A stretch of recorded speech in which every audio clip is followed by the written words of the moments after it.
you need to cut them out of your life. It will never end. You keep thinking, okay, they're going to get better now. Like they're growing. This is just a hard season for them.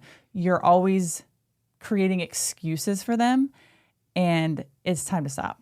You need to stop because they are not going to change. This is the people they are. They are not going to change. They will be the same forever, and it will always be your responsibility to fix them. So don't do it anymore. Stop it now, get out of the relationship, and move on.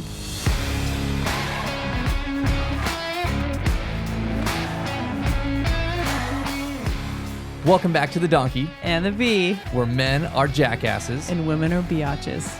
where we work together to build an extraordinary life. Tune in to up your game in your marriage, entrepreneurship, and finances. Welcome back to another episode of The Donkey and the V with your hosts, Brett and Laura Shaikavis, where we talk all things marriage, entrepreneurship, and finances. We do. And he is not the B, he's the donkey. And I'm the B over here. The jackass. We got the jackass and the biatch. We are living a life of purpose, and we love talking about all the things that we've achieved and not achieved, I guess. Failed and succeeded. And so we talk about all those things, and we're so glad that you were joining us. Yeah. So today we're talking about cutting people out of your life. And we've done it a couple times since we've been married.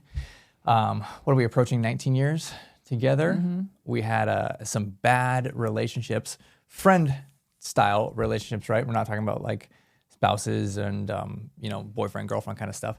But there's just been some really good friends in our lives and important people that were there through a lot of time and work relationships and college relationships, stuff like that ended up, starting out good and then went down this rabbit hole, this slippery slope to like these really toxic relationships that were pretty poisonous for a while.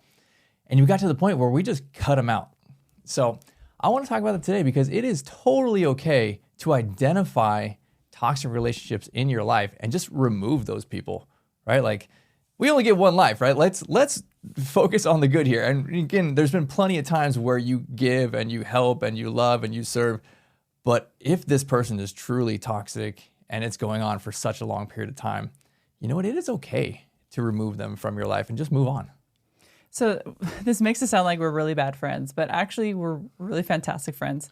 And I think the few instances where we had to cut people out of our lives was because we're honestly really giving. And so I think that if you come in contact with a toxic friend who knows that, a lot of times they take advantage of that because they know that you're very giving and you're caring and you're kind. And so coming from experience from us, it was very difficult to cut those people out of our life or my life or your life because I kind of felt bad in a way. Like I felt like I was being the jerk. I was being the one that wasn't being giving enough. But to be completely honest with you, it was almost like a psychological way for this person to come in and make you feel like you're the bad person, like you're not helping enough. And it makes you think that, oh, well, I'm supposed to be doing this. When it's in turn, they are the person who needs to take control of their life. It has nothing to do with you. It has everything to do with them. And so I think that was difficult for me because I have that kind heart. But I think that I had to go through those circumstances in order to learn how to approach it a different way next time. If someone were to come in my life that is toxic, I know what to do now. Yeah. Well, these have been at places in our life when we were younger and in a growth period, specifically like going through college, right? Like a lot of times you have your girlfriends or your guy friends and you're in this young stage and you have a bunch of roommates and everything and you're growing together. And then sometimes people just stop growing, right? Mm-hmm. Especially after high school, They just feel like they still are in high school. They still act like they're in high school. Mm-hmm. And we're very driven people and we're growth oriented and we just kept growing, right? Mm-hmm. We're still always growing. And then you realize like you kind of left that person back there, but they're still very much a part of your life. And then so you try and help and you try and help. And then sometimes it's just like, after years, right? It's just like, it's one problem after another. You are always cleaning up their messes in some kind of way. Or perhaps it was like in business. That was the second time we had, right? We were young to business and so rapidly growing in that kind of space and still just outgrew some of the other people that we were working with. And it really, again, you don't really know because you kind of will start sometimes on the same level. And then as you continue to grow past them, or perhaps you just realize that they're really kind of poisonous. And a lot of these people, whether you say they're sociopaths or not, are really good at manipulating you. And man, we got manipulated both these occasions for years. And at least the second time, I was able to identify it a lot quicker, but it was still a very hard circumstance because there was business ties there to exit this person out of our life. So there was definitely circumstances where, you know what, it is just, you got to rip the Band-Aid off. There was a lot of pain. There was a lot of drama. There was a lot of pushback from customers and all sorts of different things. And it is for sure worth it, man. Like, we were living in that muck for a while, and just to rip the Band-Aid off and push past these things, I gotta say, I want to be the person who can identify these things quicker now, know that someone is toxic or poisoning our relationship or our business, and just cut them as soon as I can. Yeah, it was one of those circumstances where you don't know how bad it is until you're free from it. So, for example, once we did completely cut these people out of our lives, I didn't realize how freeing it was. And I didn't realize how bad it was until I was out of it.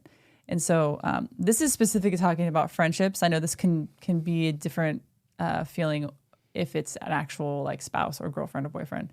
We're not talking about that specifically. We're just talking about friendships. And so if you're out there listening to this and you know you have a person in your life and you're like, I know exactly what they're talking about. This person in my life is toxic to me.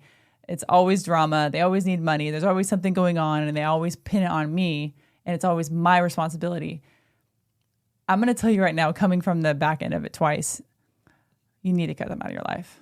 It will never end. You keep thinking, okay, they're going to get better now. Like they're growing. This is just a hard season for them. You're always creating excuses for them. And it's time to stop. You need to stop because they are not going to change. This is the people they are. They are not going to change. They will be the same forever. And it will always be your responsibility to fix them. So don't do it anymore. Stop it now. Get out of the relationship and move on because it's literally an anchor. That's what it felt like. It felt like I had an anchor tied to my ankle in the water, and I was just trying to come up for air and just trying to literally just breathe. And it was so difficult to do that. And so it tore me.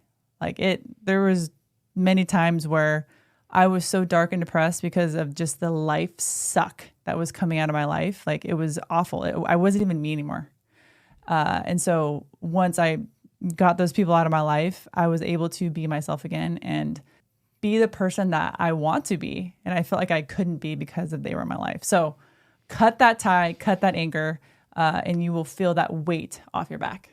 I think it was hard for me to learn to identify these things because you think like you going into it, you have some type of bond or friendship or business relationship and you just want to help, right? Most people just want to help someone that's their friend and you help and help. But then you think like, hey, they're just going through this one hard season or they just have this one problem, right? They got divorced or they have a separation or they got lost their job, right? Like once they get past this, it's all good. Yeah. But then you realize like, okay, you helped them through that problem or maybe you paid for that problem. And then it's just the next problem. And it's just like, well, you know, this next problem is actually bigger, right? Sometimes people, they just want, well, I don't say they want money, but they just use you. They have a problem with their budget and you are that person. You always have to bail them out. And we've had that circumstance and it starts small and then it gets medium and then it gets big. And next thing you know, it's like, here's big medical bills. Here's $10,000+ bills. Like, why am I paying for this, right? Like, I just did this for them last month and this 6 months ago, right? Like, those are the people if you see the pattern, know it is a snowball going down the hill. It will only get bigger and bigger and bigger because people like this, they're attracted to drama and to negativity, and they will always be the people with bad luck because they are creating their own luck. They will not succeed on these things and they will literally drag you down. So it was something that I had to learn the hard way. And I think I'm getting better at identifying it. I hope that at least on the next time if someone's in our lives like that I can identify it pretty rapidly and This be is like, why you gotta go. we don't have very many friends. We're each other's best friend, and I think like I don't see that as a bad thing. Like we have a lot of acquaintances, and we have like quote unquote like a friend group, but like I don't think that we've really opened ourselves up to very many people because of the burn we've had in the past. And I don't see that as a sad thing or, oh, that's so sad, you have trauma, blah, blah, blah. No, I don't see it like that. I see it as like people have their own issues and I don't really want to deal with it. So I would rather have a close-knit group of individuals who I know and trust that they have the best intentions for me and I have the best intentions for them. I want to see my friends succeed. It's not the opposite, right? There can be some sort of competition that's unspoken in friendships that maybe this is just particularly for women, that it's always like, oh, well, look, she's doing this and she's doing this. I need to tear her down. Like that's such a terrible outlook on friendships. I think when people succeed in life, they want to see other people succeed. So I think that I've succeeded in many areas in life. And so when I see other women succeeding, I get excited about that. And I want to encourage them in that. And so if I have a friend who started a business and like she's doing really great, that's awesome. Like I want to support you in that and I want to be that cheerleader. Whereas if there's people in life who haven't quote unquote succeeded in their life, they make it their like life's mission to pull everybody else down that's around them because they themselves know they haven't done anything in life worth a damn. So if you have those people in your life, you need to cut them. And I may sound very passionate about this is because I am. I've learned my lesson and I know going forward it's not going to happen again because I've learned that you train people in your life how to treat you based on your reactions to things. And so I think now I know if certain people say something or treat me in a certain way, I have to tell them now. I nip in the butt as soon as it happens so that they know you cannot treat me like that. So I think it's just learning those different things in life when you come in contact with people. Yeah. Well, you're passionate about this because you've had a lot of pain and you've been burned pretty bad. And me watching this from the outside, like I identified it before you were identifying it. And I was really kind of watching you struggle through this thing and coming to grips with, hey, I need to make this decision to cut this person out of my life. And it wasn't an easy decision for you. And I know now, and I saw like as soon as you made the decision and this person was out of our lives, that it was just like this weight, this bondage fell off of you and you became you again and you smiled again and you were laughing and you were the life of the party again, right? But like during that time, like you talked about this anchor, I mean, like you were a different person. You were not the normal Laura. And so I think that's important to say, like the power that people can have in pulling you down is a lot, especially because they're intimately involved in your life, right? If they're a good friend. And you know what? Sometimes it's just time to find a new good friend, right? Like I don't say that lightly, but when they are literally sucking the life out of you, like from experience, you just need to cut them. You need to identify it, cut them, and move on, and you just keep growing, right? A lot of those people, they are not here to grow. They are here to pull your energy towards them, and they just consume your energy. And you need to take your energy and you need to grow and live the life you want to live. So as we were talking about this topic, one thing that I wanted to mention was how to cut people out of your life, because I think a lot of people talk about it. Oh, you got to cut the toxic relationships. Okay, yes, I get that. But like, how do you actually do that? And as we were talking about it, I was like, well, we've done it a few times in our life, and I feel like we haven't really done it. I don't know how to word this, I guess, with class. Yeah. And I think after thinking on it, I realized that I couldn't do it with class because the people that we were dealing with, I think mentally weren't on a, how do I word this? They weren't on a... They were not logical. They're crazy. Yes, they were not logical. Exactly. Yeah. I think they were just a little off mentally. And I think no matter how you cut that relationship, you're always going to seem like the bad guy. So what we did was we just completely cut it. When I say that, meaning you block them on all social medias, you block them on your phone, you don't literally answer any calls or any texts or anything like that. I didn't tell anybody else. It was just, I just cut it myself. And I don't think I would recommend that for like a friend who's like has kind of a normal mindset on things. Because I think if you could talk to somebody being like, hey, I just have a lot going on in my life. I know you do too. I kind of just need to take a little bit of a breather to just get my path straight. I think a normal person would be like, okay, I get that. But someone who maybe isn't have that mental capacity, they're not going to understand that, and they're going to think you're in the wrong. So I think that for us, we just completely cut them, and that may not work for some people, but for us, it's worked. And I felt good about it because I knew that no matter how I worded it to this person, I was going to be the bad guy no matter what. Yeah. So you might as well just be the bad guy. Exactly. Right? Yeah. You deal with the fallout. They talk a bunch of crap. They tell everyone a bunch of lies about you. Yeah. But your character shows through. Mm-hmm. I mean, for us, it was a few months of like people talking crap, right? And saying, hey, Laura's this or that or all these different things and whatever. I'm just going to put my head down. I'm going to grind. I'm going to do my thing. I know what I'm doing is best for me and my family. Mm-hmm. And I mean, perhaps there are circumstances where there's a better way to do it, a classier way to do it, like you said. But a lot of times, if you are talking about the extreme here and this person is nuts, there's no logical way to do this. You can't communicate these things. They are seeing on a totally different level than you. Yeah. I think it's good that you said putting your family first, because if you do have kids and this person is around your kids, I think that, man, that is the number one reason why you should cut this person out, because you don't want anybody to have that negative influence on your kids, especially if they are very manipulative and know how to kind of woo people in with their words. And so if they're around your kids, number one, they need to get out. They need to get out of your life. And so that was another reason why we needed to cut this individual out of our life, because we knew that negative energy, to be honest, negative energy and just negative relationship in general was something that we didn't want our kids to be around. Well, one of the other things that I thought was interesting is you read this book, The Sociopath Next Door, and then told me about it. So I read it. Yeah. And man, like when you learn about the traits on some of these people, sociopaths are very driven and highly accomplished people a lot of times. They are crafty and good at their manipulation. Really good. Yes, really good.